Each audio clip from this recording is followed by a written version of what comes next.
Sarah loved the peace and quiet of being home alone. After a long, stressful week of college exams, she was looking forward to a relaxing evening in her parents' large, old house while they were away on a weekend trip. The house was her childhood home, a creaky Victorian-style building with old wooden floors that echoed every footstep. Though some people found the house eerie, Sarah found it comforting, until that night. It started as a typical evening. She curled up on the couch with a bowl of popcorn and turned on a movie, the rain softly pattering against the windows. The occasional groan from the old pipes or a creak from the walls was nothing unusual in such an old house. But then, she heard it, the first knock. It was a soft, rhythmic tapping, faint enough that she thought she might have imagined it. Sarah paused the movie and listened, the house suddenly feeling too quiet, too still. After a few moments of silence, she brushed it off, assuming it was just the house settling or the wind outside. She resumed the movie. But then the knocking came again, this time louder. It was coming from the ceiling. She muted the television, her heartbeat quickening. The knock echoed again, unmistakably from above her head, directly from the attic. Sarah tried to calm herself.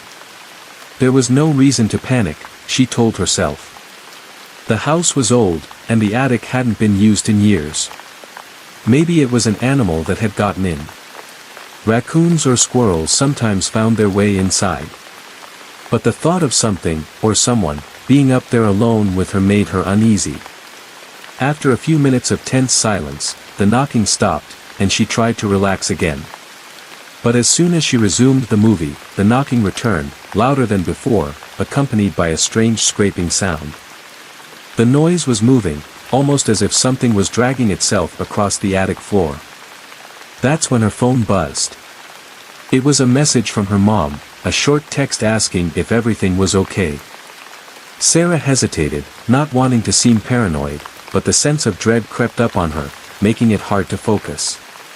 Did something get into the attic? She typed back, trying to sound casual. Her mom replied almost instantly. No, there shouldn't be anything in the attic. We had it sealed last summer. The words made Sarah's stomach drop. If the attic was sealed, there couldn't be any animals up there, so what was making the noise? Suddenly, a loud thud came from above, followed by what sounded like heavy footsteps walking across the attic floor. Sarah's breath caught in her throat. This wasn't an animal, it was something, or someone, much bigger. Her hands shook as she grabbed her phone, her thoughts racing. She was alone, miles away from the nearest neighbor. The house was old, isolated, surrounded by thick woods, and the storm outside had grown heavier. She quickly sent another message to her mom, I think someone's in the attic. The reply was delayed, and in the brief pause, the house seemed to press in on her, the walls suddenly feeling too close, the dark corners of the room more sinister. When her mom finally responded, it was a single line that made Sarah's blood run cold, we never told you, but the attic door locks from the inside. Her heart pounded in her chest. She had never known there was a door to the attic, but it explained why the sound seemed so clear. Someone, or something, could have been living up there, hidden away, able to lock and unlock the door as they pleased. Sarah stood up, her legs trembling. She grabbed a flashlight from the kitchen drawer, and against every instinct screaming at her to stay put, she crept toward the narrow hallway that led to the attic stairs. She had to know what was going on. The hallway was long and dark, the air cold as she approached the narrow pull-down ladder. She hesitated before tugging on the rope, and the attic door creaked open. The ladder unfolded slowly, each movement amplified by the heavy silence of the house. Sarah shone her flashlight up into the blackness of the attic. The light revealed dusty rafters and old boxes stacked along the edges. Everything looked undisturbed, at first. Then she saw it, a dark figure huddled in the far corner, half hidden in the shadows. It wasn't moving, but she could feel its gaze on her, cold and piercing. Her breath hitched as her flashlight flickered, the weak beam struggling to stay steady. The figure began to stir, shifting slowly toward her with deliberate, dragging steps. Panic surged through her as the attic seemed to close in, the walls too tight, the air too thin. She stumbled backward, her flashlight slipping from her hand and clattering to the floor. She turned and ran, slamming the attic door shut behind her. She locked herself in her bedroom, trembling as the heavy footsteps from above grew louder. The last thing she heard before the power went out completely was the sound of slow, steady knocking, this time, right above her bedroom ceiling. Jake always loved the idea of having the house to himself for the weekend. His parents were going out of town for a wedding, and that meant freedom, no one to tell him to clean up his room, no curfew, just an entire house to himself. He had big plans: order pizza, play video games, and maybe invite a couple of friends over. The first night started off just as he expected. Pizza arrived, and after a long session of gaming, he relaxed on the couch, scrolling through his phone while a horror movie played in the background.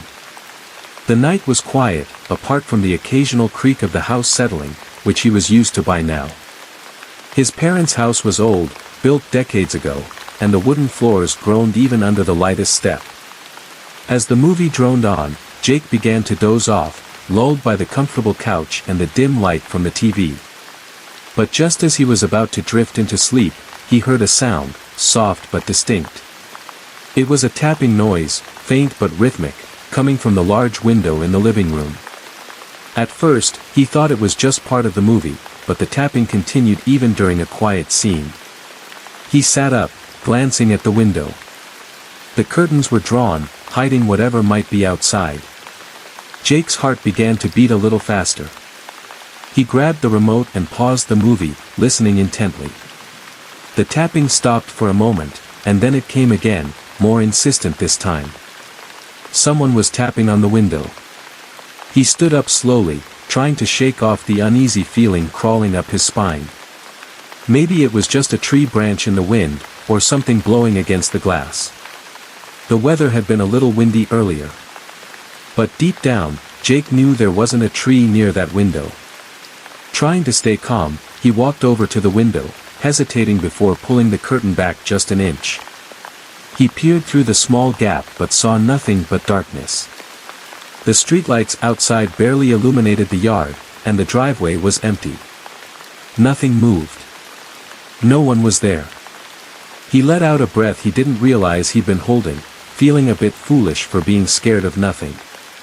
Just the wind, he muttered to himself, shaking his head as he returned to the couch. But as soon as he sat down, the tapping started again, this time louder, faster, as if someone was impatient. Jake's skin prickled with dread. Whoever or whatever it was, they were still there. He swallowed hard, mustering up the courage to fully open the curtain this time. With one swift motion, he yanked the curtain aside, expecting to confront the source of the noise. Nothing. No one. The window revealed only the dark front yard, the empty street, and the eerie glow of the streetlights. Jake's confusion deepened. How could there be tapping if no one was outside? Suddenly, his phone buzzed, startling him. He looked down at it, just a text message from his mom, checking in. Relieved to have something normal to focus on, he quickly texted her back, telling her everything was fine. He didn't mention the strange tapping. No point in worrying her over nothing, right? But as he put his phone down, something caught his eye. There, on the window pane, faint but unmistakable, were fingerprints. Fresh ones. Jake's blood ran cold. Someone had been there, tapping on the glass. He backed away from the window, his mind racing. Should he call someone? The police? His parents? His friends? His pulse quickened as he grabbed his phone again, his fingers fumbling over the screen. Before he could dial anyone, the tapping returned. This time, it wasn't coming from the living room window. It was coming from the window in the kitchen, on the other side of the house. Panic surged through him. Whoever it was, they were moving around the house, trying different windows. Jake rushed into the kitchen, but stopped short before reaching the window. His instinct screamed at him not to look this time. He crept toward the back door instead, making sure it was locked. It was. The windows were locked too. But then he heard it again, the tapping, now coming from the window just behind him. Slowly, he turned, his eyes drawn toward the glass. A man stood there, on the other side of the window. His face was obscured by a hood, but Jake could see the outline of his hand, pressed against the glass. The man didn't move, didn't speak. He just stood there, staring at Jake through the window. Jake's heart pounded in his chest, his breath shallow and fast. He backed away slowly, trying to think of what to do. The man didn't move. He just kept standing there, tapping the glass, his hands smearing faint, greasy prints on the window. Finally, Jake ran. He grabbed his phone, dashed upstairs, and locked himself in his bedroom. His hands shook as he dialed 911, his voice trembling as he explained what was happening. The dispatcher told him to stay on the line, help was on the way. Jake sat in the corner of his room, heart racing, the phone clutched in his hand. He could still hear the tapping, even from upstairs. It was relentless, insistent, as if the man wouldn't stop until he got inside. Minutes later, the sound of sirens filled the air. The tapping stopped. The police arrived, searching the house and the yard, but they found no one. There were no signs of forced entry, no footprints, nothing to suggest anyone had been there at all, except for the greasy fingerprints smeared across every window. Jake never stayed home alone after that. Emily was no stranger to being home alone. Her parents frequently traveled for work, leaving her to fend for herself in their quiet, suburban house. She actually enjoyed the solitude, no nagging, no curfews, just peace and quiet. But tonight felt different. Something about the stillness of the house made her uneasy, as if she wasn't quite as alone as she should have been. It had started raining earlier in the evening, and the steady patter against the windows mixed with the occasional rumble of thunder. Emily was curled up on the couch, her headphones on, scrolling through social media when she felt it, an odd vibration. It was subtle, but she could feel it through the floor beneath her feet. She paused, pulling off her headphones, listening intently. For a moment, there was nothing but the soft rain and the occasional creaks of the house. Then she felt it again, a low, deep vibration, almost like something heavy being dragged across the floor below her. Emily glanced toward the door leading to the basement. The sound seemed to be coming from down there. She frowned. The basement was unfinished, a cold, damp space used mostly for storage. She had no reason to go down there, and her parents always kept it locked. She couldn't imagine what could be causing the noise. She dismissed it as the house settling, one of those inexplicable sounds old homes tended to make. But just as she tried to go back to her phone, she heard something else. Faint, but unmistakable, a voice. Emily froze, her body tensing as she strained to listen. The voice was muffled, almost like a low murmur, as if someone was talking softly from behind a wall. It was coming from the basement. Her heart began to race. She lived in a small neighborhood, and the house was securely locked. There was no way anyone could have gotten inside. Maybe it was a TV left on in the basement. But her parents never used the basement for anything but storage. She hesitated, every instinct telling her to ignore it, to go upstairs and lock her bedroom door. But her curiosity got the better of her. Grabbing the flashlight from the kitchen drawer, she walked cautiously toward the basement door. The door creaked as she opened it, and she immediately felt a gust of cold, damp air rush up from below. She flicked on the light switch, but the bulb at the top of the stairs only cast a weak glow that barely illuminated the narrow wooden steps leading down into darkness. The voice had stopped, but the uneasy feeling in her gut remained. She slowly descended the stairs, her flashlight shaking slightly in her hand. The further down she went, the colder it became. The basement smelled of mildew and old, damp concrete. Boxes were stacked against the walls, and the old boiler sat quietly in the corner, ticking softly. Emily swept her flashlight across the room. Nothing seemed out of place. There was no sign of anyone. She let out a breath, laughing nervously to herself for getting so worked up over nothing. Just as she was about to head back upstairs, she heard it again, a voice, whispering from the far corner of the basement. Emily's stomach dropped. She slowly turned her flashlight toward the source of the sound, the beam landing on an old, wooden door she had never noticed before. It was small, barely big enough for a person to fit through, and it was tucked away behind a stack of dusty boxes. The voice was coming from behind that door. Her hands trembled as she approached it. The door didn't have a handle, just a rusty old latch that looked like it hadn't been touched in years. She had never seen this door before, and her parents had never mentioned it. It shouldn't have been there. The whispering grew louder, more urgent, though she couldn't make out what it was saying. Her hand hovered over the latch, every nerve in her body screaming at her not to open it. But something compelled her to pull it open anyway. The door creaked as it swung inward, revealing a narrow, pitch-black tunnel. The whispering stopped, and for a moment, there was nothing but silence. Then, deep within the tunnel, she heard something, a faint rustling, followed by the unmistakable sound of footsteps.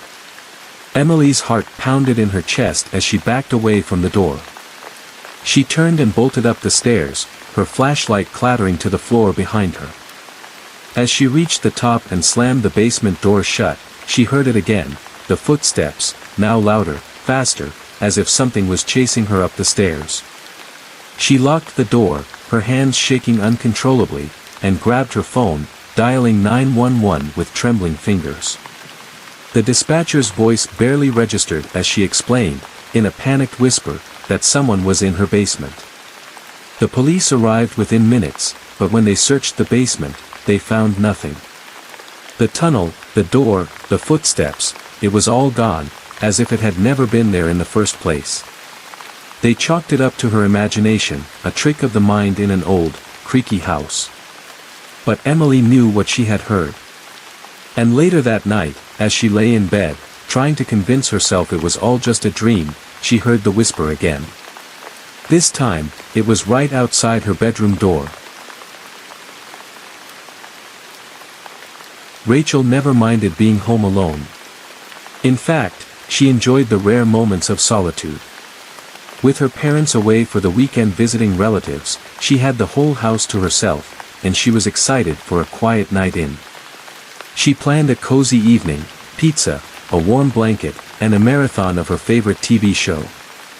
The house was an old colonial, with creaky floors and doors that sometimes shut themselves due to uneven hinges, but she had grown up in it and was used to its quirks. That night, though, as dusk settled and the shadows outside grew longer, the house seemed to take on an eerie stillness. The only sound was the faint hum of the refrigerator and the occasional creak from the wind brushing against the old walls. After a few episodes, Rachel glanced out the large living room window. The street was dark, the streetlights casting long shadows across the empty road. The neighbors' houses were dark too, most of them either out of town or already asleep. The isolation was comforting. She had the whole world to herself for one night. Feeling a bit chilled, she grabbed a blanket and headed to the kitchen for some tea. As she poured hot water into her cup, she heard something. It was faint, barely audible at first, but it sounded like a soft shuffle, like footsteps dragging across the floor. She froze, listening carefully. The sound was gone as quickly as it had come. She convinced herself it was just the house settling. That happened all the time, especially at night. Cup of tea in hand, she returned to the living room and curled up on the couch. But the peaceful atmosphere of the evening had shifted. She couldn't quite shake the feeling that something was off, as though the house was holding its breath.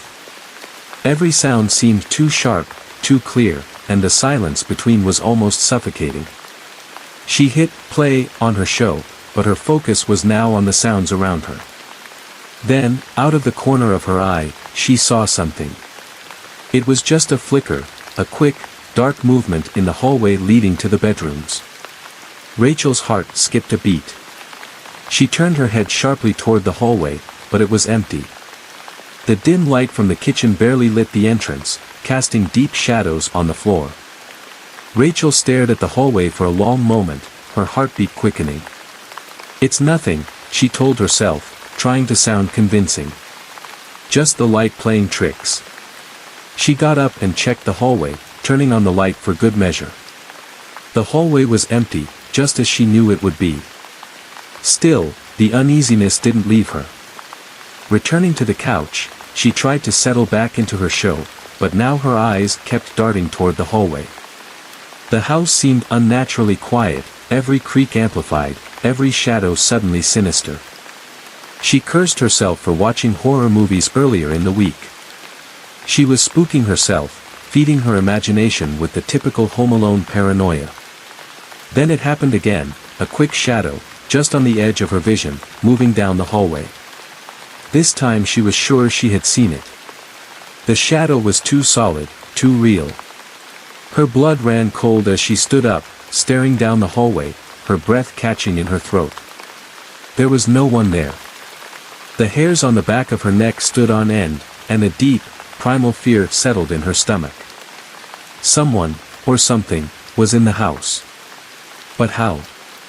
The doors were locked, the windows shut tight. She hadn't heard anyone come in. Her phone was on the coffee table. She grabbed it, her hands trembling. She thought about calling her parents, but they were miles away, and she didn't want to worry them over what might be nothing. So, instead, she texted her friend Megan. "Hey, I think someone's in my house," she typed quickly, feeling slightly ridiculous even as she wrote it. "I keep seeing a shadow." Megan replied almost immediately, "Are you sure? Lock your doors and check." Rachel locked the front and back doors, triple-checking them. She cautiously approached the hallway, every step feeling heavier. As she peered down the narrow corridor, something moved again, a flicker of a shadow, darker than the surrounding dimness, like a figure just out of sight. She swore she could hear faint footsteps now, slowly moving from the hallway toward the bedroom at the end of the hall. Fear twisted in her gut, and her legs felt weak. She turned on every light in the house, flooding the space with warmth and brightness, but it didn't help. She could still feel it, something watching her. The hallway light flickered, just for a second, and Rachel's stomach dropped. She could see it now, standing in the doorway of her bedroom. A tall, dark silhouette, its form just a little too unnatural, its head slightly tilted as if observing her. The figure was still, just staring at her from the end of the hallway. Her breath caught in her throat, and her body froze. She wanted to scream, to run, but she couldn't move. The figure didn't come closer. It simply stood there, its presence suffocating the air around her. The phone buzzed in her hand, breaking her trance. She glanced down, another message from Megan, "Do you want me to come over?" Rachel's heart pounded. When she looked back up, the figure was gone. The hallway was empty once again. But she knew it wasn't over. That thing, whatever it was, hadn't left. It was still there, hiding in the shadows, waiting. Rachel didn't wait for it to return. She grabbed her keys and bolted out the front door, not stopping until she was in her car, speeding toward Megan's house. She didn't care if it was just her imagination, she wasn't staying there alone any longer. That night, as she lay on Megan's couch, she couldn't stop thinking about the shadow. And when she finally drifted off to sleep, she dreamt of the figure, standing silently in her hallway, waiting for her to come home. Sam had never been a fan of staying home alone. It wasn't that he was scared, at least that's what he always told himself, but something about the big, empty house made him uneasy. It was a typical two-story suburban home, nothing particularly special or old, but at night, when it was quiet and still, it felt far too large for just one person. His parents were out for the evening, attending some dinner party across town, and Sam was left to watch the house. It was a Friday night, and most of his friends were busy, so he decided to settle in with a movie and some snacks. The house was silent, save for the occasional creak as the old wood floors settled. The movie was good enough to distract him, and for a while, he forgot about the emptiness around him. But when the film ended and the credits rolled, the quiet returned, heavier this time. He switched off the TV, leaving the room in darkness, and sat there for a moment, listening. There was no sound, no wind outside, no hum of the air conditioner. It was too quiet. As he stood up and stretched, ready to head to bed, a sudden knock echoed through the house. Sam froze. It was soft at first, like someone tapping gently at the front door. But it came again, louder this time, 3 distinct knocks, evenly spaced, as if whoever was outside was waiting for a response. Sam's heart skipped a beat. He glanced at the clock on the wall, midnight. Who would be knocking at this hour? He stood still, waiting, listening for any other sound. The knock came again, harder now, more insistent. His first instinct was to ignore it, but his curiosity got the better of him. He crept to the front door, his footsteps barely making a sound on the hardwood floor. The front door had no peephole, so he was forced to look through the window beside it. The porch light illuminated the front yard, casting long shadows across the empty street. He could see no one. There was no car in the driveway, no figure standing at the door. Sam frowned, feeling a chill run down his spine. Whoever had knocked had vanished, or was hiding. He waited a moment longer, staring out into the night, but there was no movement. Nothing but the stillness of the quiet neighborhood. He turned away from the door, telling himself it was probably just kids messing around. But as he reached the stairs, the knock came again. This time it was louder, almost a pounding, and it wasn't coming from the front door, it was coming from the back of the house. Sam's breath caught in his throat. No one should be at the back door. That led to the yard, and there was no easy way for anyone to get back there without making noise. His parents had always kept the gate locked, and the high fence made it hard to see in or out. He crept through the house, his heart pounding in his chest.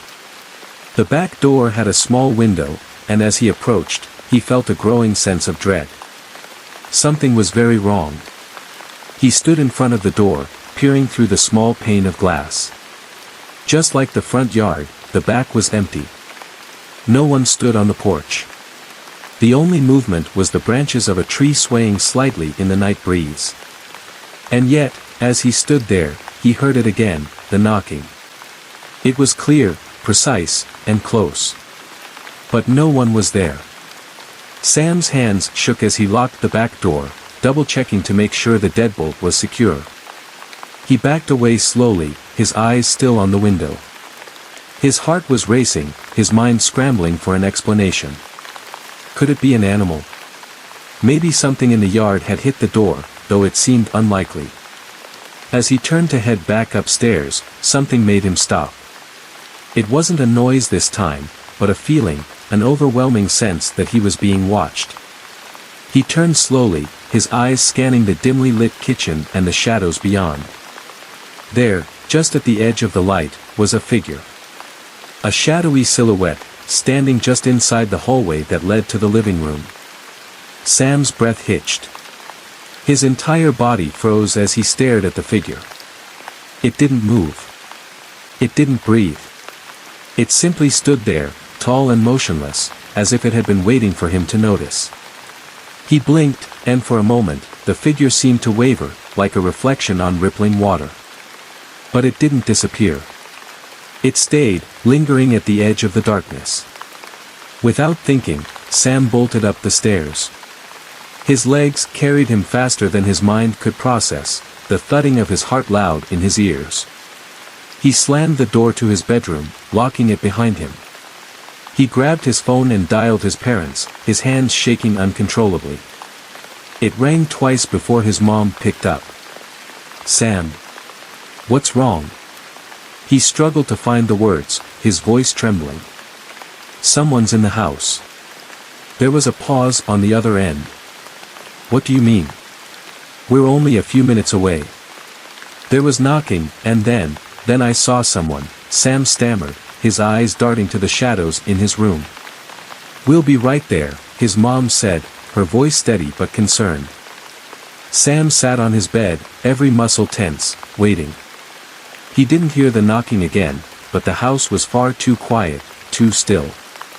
He kept his eyes on the door, expecting to hear footsteps or see the shadow moving toward him. When his parents arrived 10 minutes later, the house was empty. They checked every room, every closet, but found no one. The doors were locked, the windows secure. There was no sign that anyone had been there at all. But Sam knew what he had seen. And when he lay in bed that night, trying to convince himself it was just his imagination, he couldn't shake the feeling that something, or someone, was still watching him from the shadows. It was supposed to be an ordinary Saturday night. Jenny's parents had gone out for dinner with friends, leaving her home alone for the first time in months. They'd left around 6 p.m., reminding her to lock the doors and call if she needed anything. Being 17, Jenny didn't mind being on her own. It was a chance for her to have some peace and quiet. The night started off fine. She made herself some popcorn and settled on the couch, scrolling through movies to watch. The neighborhood was quiet, with most of the houses dark, their inhabitants either out for the evening or already asleep. The streetlights cast long shadows across the empty road, and the soft hum of the TV filled the living room. About an hour into the movie, something caught her attention. There was a faint sound, like a light tapping, coming from the kitchen. At first, Jenny brushed it off, thinking it was probably the old pipes in the house. The place was old and often made strange noises, especially when it cooled down at night. But then it happened again. A clear, distinct tapping sound, like someone gently knocking on a window. Jenny paused the movie and listened. The house had fallen into a thick silence.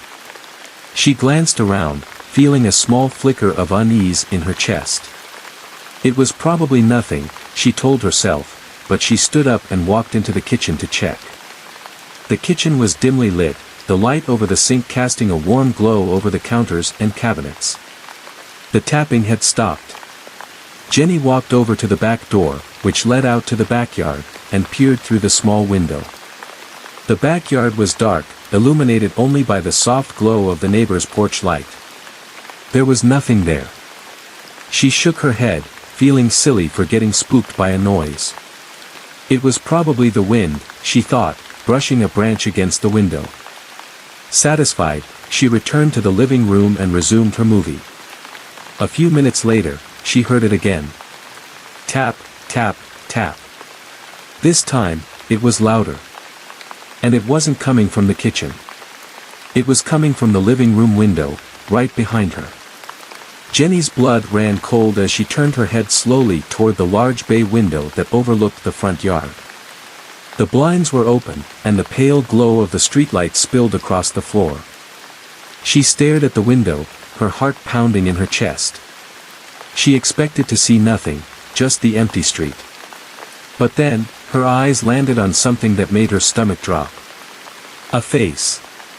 Pressed against the glass, only inches away, was the face of a man. His features were pale and gaunt, his eyes wide and unblinking. His breath fogged the glass slightly as he stood there, staring in at her. Jenny's heart leapt into her throat, and for a moment, she couldn't move. She was frozen, locked in place by the terrifying sight of this stranger watching her from just outside the window. The man didn't move. He didn't blink. He just stood there, his face eerily expressionless as if he had been standing there the whole time, waiting for her to notice. Finally, her body responded to the wave of fear crashing through her, and she stumbled backward, her hands shaking. She grabbed her phone from the couch, her fingers fumbling to dial 911. As she hit call, her eyes darted back to the window. The man was gone. Her heart pounded in her ears as she frantically scanned the yard outside, but there was no sign of him. The front yard was empty, just as it had been when she checked earlier. The street was still, with not a single person in sight. The dispatcher picked up, and Jenny hurriedly explained the situation, her voice trembling. They assured her that a patrol car would be sent to her house immediately and advised her to lock all the doors and windows. Jenny hung up and raced to lock the front door, then the back, double-checking every lock in the house. She didn't know how the man had disappeared so quickly, but she wasn't taking any chances. Every window was locked, every curtain drawn. Still, she couldn't shake the feeling that he was still out there, watching her. Minutes passed like hours as she waited for the police to arrive. Every creak of the house, every rustle of wind outside made her jump. Her nerves were on edge, and she couldn't stop glancing at the windows, expecting to see that pale face again at any moment. Finally, the sound of sirens broke the silence, and the flashing lights of the patrol car filled the street outside.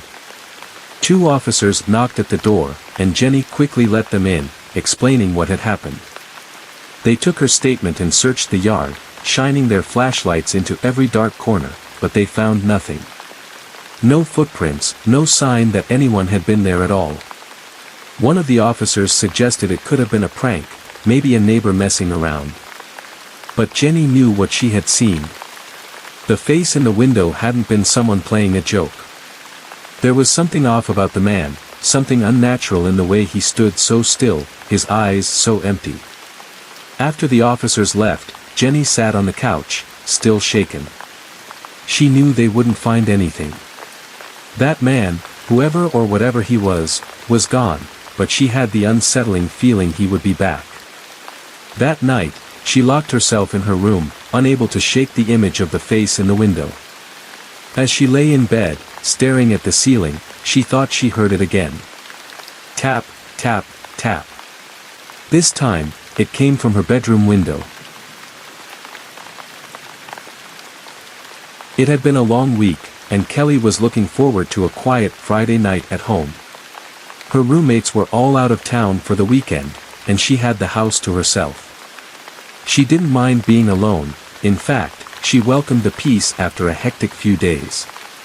She grabbed a glass of wine, curled up on the couch with a blanket, and flipped through her favorite streaming service, finally settling on a mystery thriller.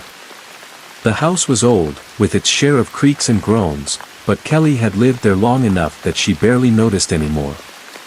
It was the kind of house that made odd noises at night, pipes clanging, floorboards settling, but she had grown used to it.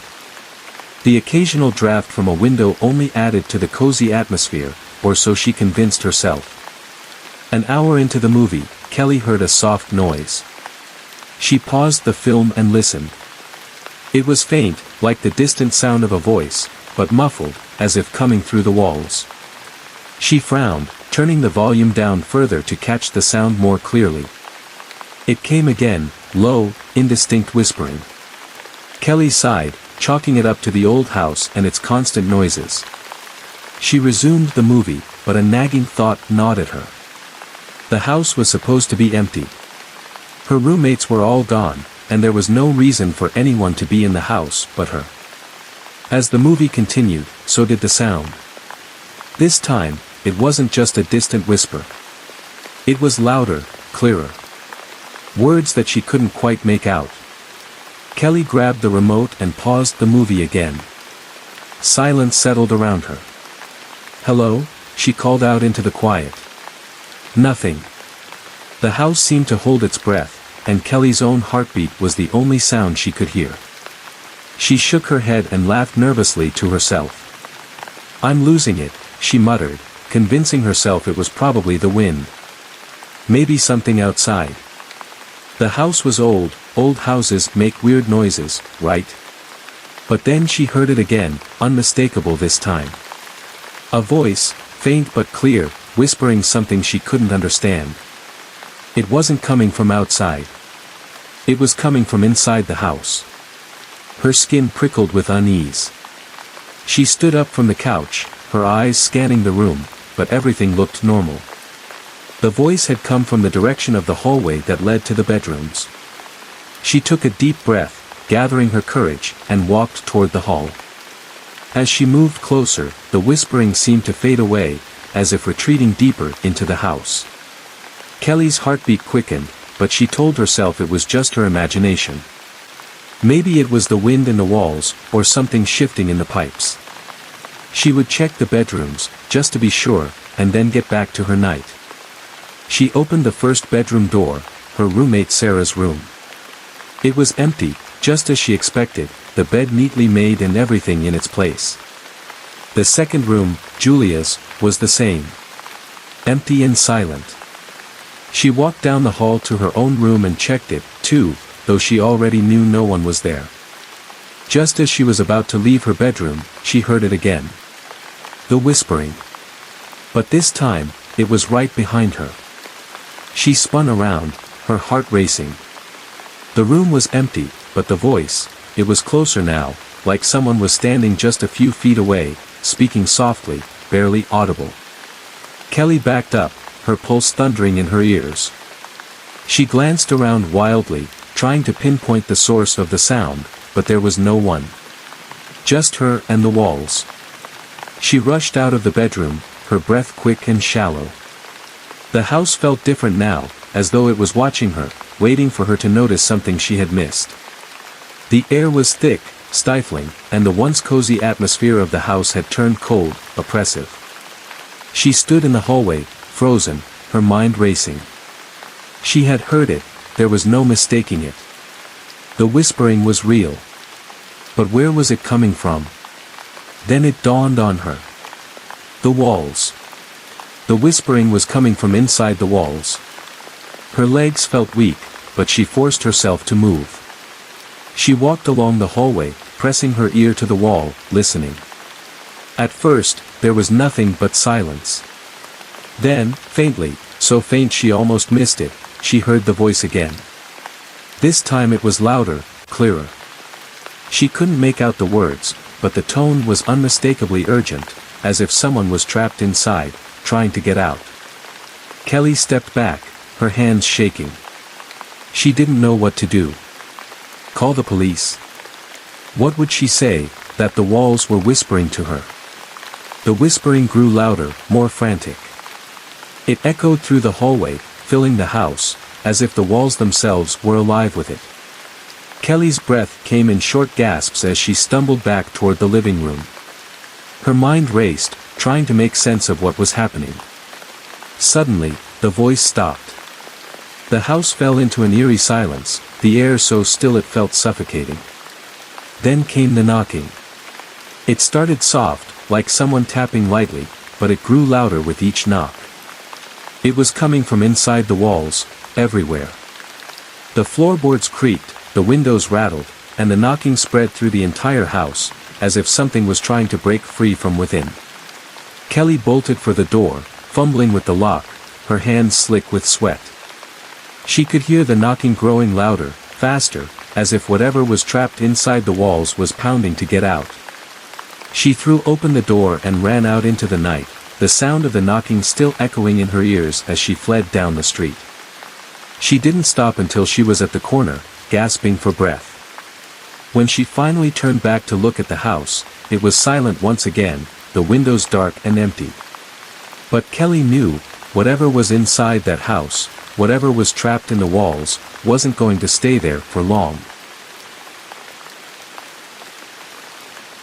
When Alice's parents told her they were leaving town for the weekend, she wasn't worried. She'd been home alone plenty of times before and liked the independence. Her parents' house was large, with multiple rooms, but it was familiar, comforting even. The thought of having the whole place to herself felt like a mini vacation. Friday night arrived, and Alice settled into her favorite routine, pajamas, popcorn, and her favorite TV show playing in the background. The wind howled outside, and occasional rain pattered against the windows, but inside, the house was warm and secure. About halfway through the third episode, Alice heard a dull thud. She paused the show, glancing around. It had come from below. The basement. She froze, her mind racing. The basement was old, creepy, and rarely used. Her dad kept some tools and boxes down there, but the idea of going down alone was always unsettling. She brushed it off, assuming something had just fallen off a shelf. The house was old, and things shifted all the time. But as she resumed her show, another sound reached her ears, a faint scraping, like something being dragged.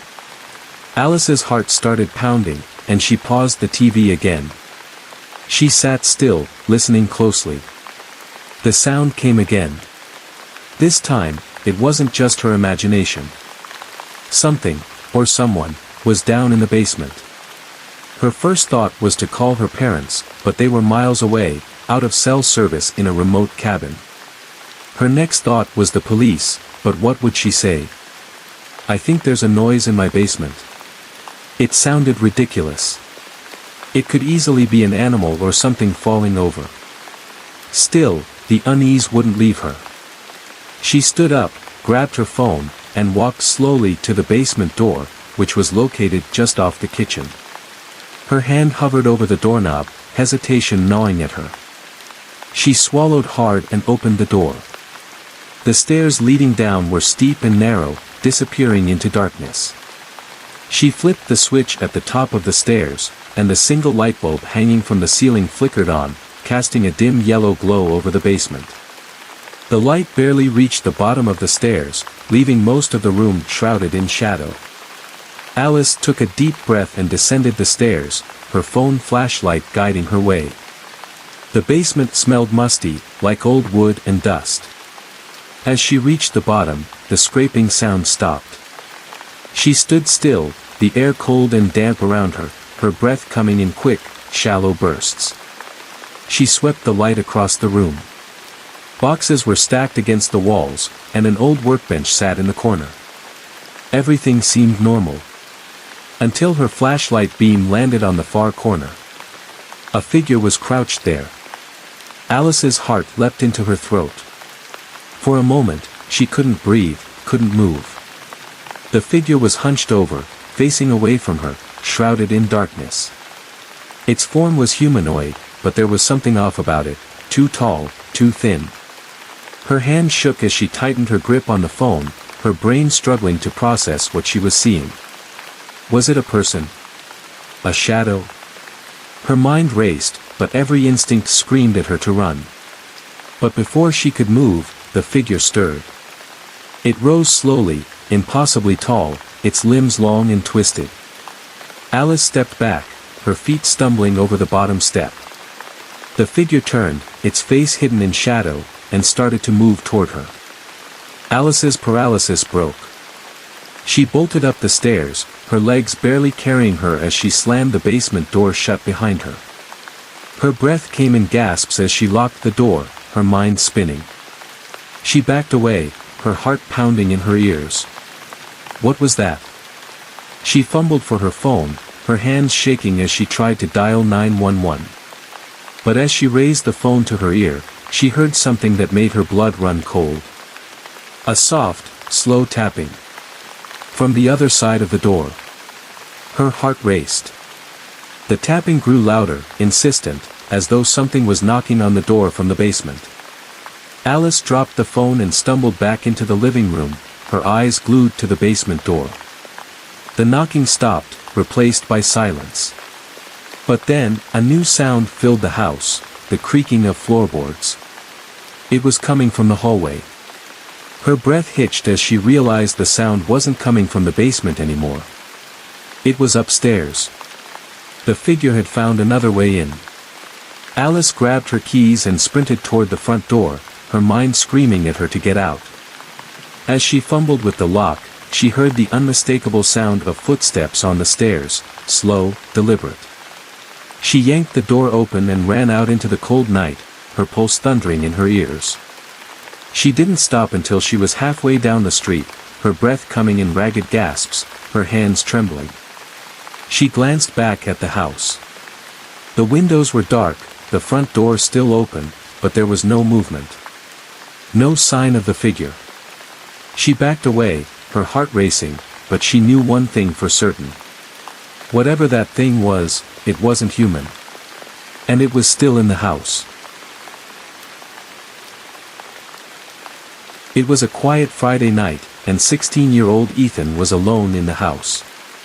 His parents had gone out for dinner and wouldn't be back until late, leaving him with the freedom to do whatever he wanted. He was used to being home alone, and it didn't bother him.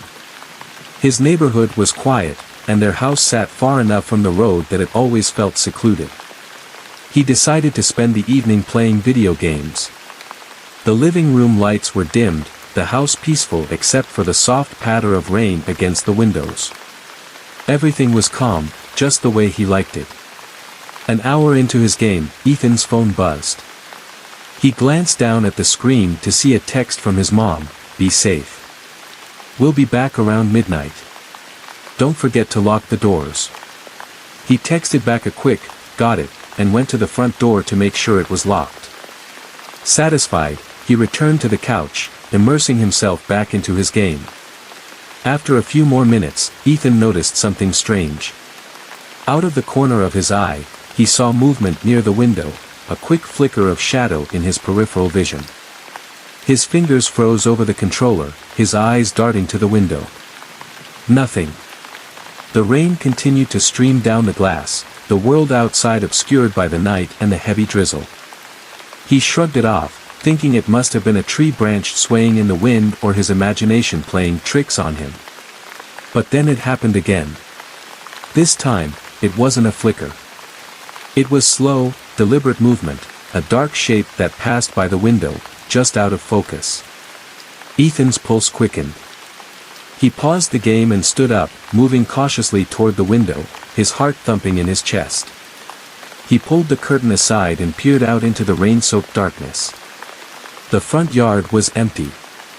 The street was quiet, with no sign of anyone walking by. His gaze lingered on the bushes near the driveway, where he thought he saw the shadow, but there was nothing there. Ethan let out a breath and shook his head. "I'm being paranoid," he muttered to himself. He returned to the couch, trying to shake off the uneasy feeling settling in his gut. Another 10 minutes passed, and Ethan had almost convinced himself that he was imagining things. Almost. Then, a soft thud echoed from the back of the house.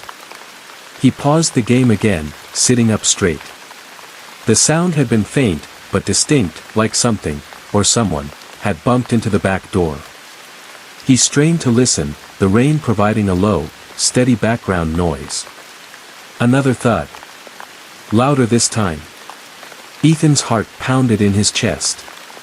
He stood up slowly, every instinct screaming at him not to investigate. But he couldn't just ignore it. He grabbed his phone and turned on the flashlight, making his way down the hallway toward the kitchen, where the back door was. The rain beat harder against the house as he approached the door, each drop sounding like the rhythmic tapping of fingers on the window. The kitchen was dark except for the faint glow from the streetlights outside, casting long shadows across the room. He reached the back door, his breath shallow. Holding his phone up, he peeked out the window into the backyard. The beam from his flashlight barely penetrated the darkness, the rain distorting everything beyond the glass. At first, there was nothing, just the empty yard, the silhouette of the old swing set, and the fence beyond.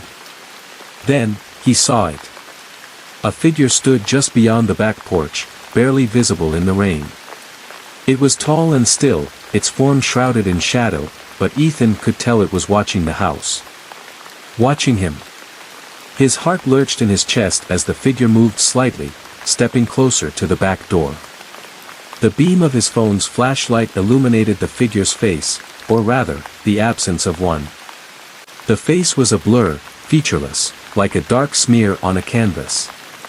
Ethan stumbled back, his breath caught in his throat. His mind raced, trying to make sense of what he was seeing. He blinked, and the figure was gone, swallowed by the rain and darkness. Panic surged through him. He ran to the front of the house, double-checking the locks on the doors and windows. Every creak of the floorboards, every gust of wind against the house felt like an impending threat. He returned to the living room, grabbing the house phone and dialing 911, his hands trembling. But before he could press the final digit, the power went out. The house plunged into darkness. The rain outside intensified, pounding against the windows like a drum. Ethan's pulse raced as he gripped his phone, the small beam of light the only thing cutting through the pitch-black room. Then, he heard it. The soft creak of the front porch. Slow, deliberate footsteps. Someone, or something, was out there. He backed away from the window, his breath coming in shallow gasps. The footsteps stopped just outside the door. The doorknob rattled. Ethan's mind raced. He had locked the door. He was sure of it. But the knob rattled again, harder this time, as if testing the lock. He stepped further back into the room, his eyes fixed on the door. The rattling stopped, replaced by silence. For a long, tense moment, all he could hear was the pounding rain in his own heartbeat. Then, a soft knock. 3 knocks, slow and measured. Ethan's blood turned to ice. He stood frozen, not daring to move, not daring to breathe. The knock came again, louder this time. And then, from behind him, a whisper, "Ethan." He spun around, but the room was empty. His flashlight beam swept across the space, revealing nothing but shadows. But the voice came again, closer this time, as if someone were standing right behind him. "Ethan." He bolted for the stairs, racing to his bedroom and slamming the door shut behind him. His hands shook as he barricaded the door with a chair, his mind reeling. He could still hear the rain, still hear the faint tapping on. Lena wasn't particularly nervous about staying home alone. She had done it before. Her parents were out of town for the weekend, and the house was quiet, almost too quiet. She usually enjoyed the solitude, but tonight felt different. It was colder than usual, and an unsettling stillness lingered in the air. But she told herself she was being ridiculous. It was just a regular Friday night. By 10 p.m., Lena had settled into the couch with a blanket and a book. The soft rain pattering against the windows provided a soothing background noise. The house was old, and occasional creaks and groans from the floorboards were normal. At least, that's what she told herself whenever she heard them. As she read, Lena heard a faint creak coming from the ceiling, directly above her. She paused, holding her breath for a moment. The attic was right above the living room, but nobody ever went up there. It was filled with old boxes and unused furniture, a place her parents barely mentioned. The creak came again, followed by a slow, deliberate thud. Lena's heartbeat quickened. Probably just the house settling, she thought. It was an old house, after all. She forced herself to keep reading, but the noise returned, this time louder, like something, or someone, was moving in the attic. The sound of something dragging across the floorboards above sent a chill down her spine. Lena stood up, her eyes fixed on the ceiling. The noise continued, slow, heavy footsteps moving across the attic. Her throat tightened as she realized they were getting closer, almost directly above her now. She backed away from the couch, her heart racing. Her first instinct was to call her parents, but they were hours away, on a weekend trip, and wouldn't be able to help. Besides, what would she say? "I think someone's in the attic." It sounded ridiculous, and yet. The footsteps stopped. For a long, tense moment, there was only silence. Lena held her breath, listening, waiting. Then came a new sound, a faint tapping, almost like fingers drumming against the floorboards. She grabbed her phone and hurried to the hallway, her eyes darting toward the attic door at the far end. It was closed, as it always was. She stood there for a moment, torn between running out of the house and checking the attic to prove to herself it was nothing. Her curiosity got the better of her. Grabbing a flashlight, Lena crept down the hallway toward the attic door. The tapping continued, rhythmic and unsettling, as if someone, or something, was waiting. She swallowed hard and placed her hand on the door handle. The metal was cold under her fingers. Taking a deep breath, she turned the knob and pulled the door open. The old wooden stairs leading up to the attic groaned as she unfolded them, the sound echoing in the quiet house. Lena shined her flashlight up the stairs, illuminating the dusty steps. The beam barely reached the top. She hesitated, but the strange tapping was still coming from above, almost taunting her. Slowly, she ascended the stairs. The attic smelled of dust and mildew, the air thick and stale. Old boxes and forgotten furniture were scattered around, casting long shadows in the dim light of her flashlight. The space felt even colder than the rest of the house, and the tapping sound had stopped as soon as she reached the top of the stairs. She swept the light across the room, half expecting to see someone standing there, but it was empty. Everything seemed in place, nothing had been disturbed. Her breath fogged in the cold air, and her heart finally began to slow down. It's just the house, she thought. I'm being paranoid. As she turned to leave, she heard it again, right behind her. The unmistakable sound of something shifting in the shadows. She spun around, her flashlight beam darting across the attic, her heart leaping into her throat. Her light landed on a pile of old boxes near the far wall, one of them tipped slightly to the side, as if it had just been moved. Lena took a step closer, her pulse hammering in her ears. Something was wrong. She could feel it. She approached the pile of boxes, her flashlight flickering for a brief second, casting dancing shadows across the attic walls. And then she saw it, a small trapdoor in the far corner of the attic floor that she had never noticed before. The edges were old and rotted, but it looked recently disturbed, like someone had pried it open and closed it again. A cold wave of fear washed over her. Had someone been hiding up here? How long had it been since anyone checked the attic?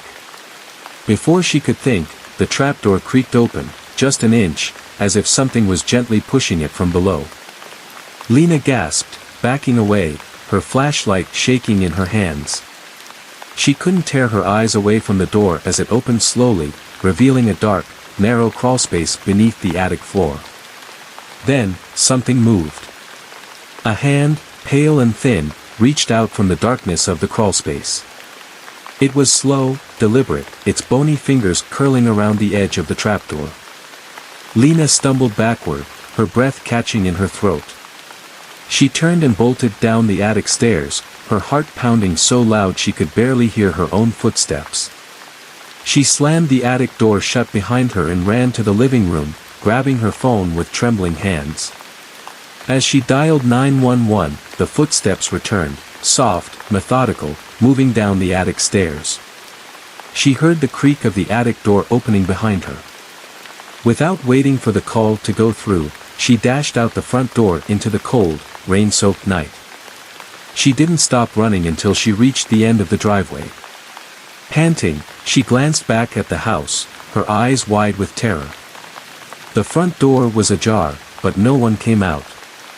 The attic window, however, had a shadowy figure standing there, watching her.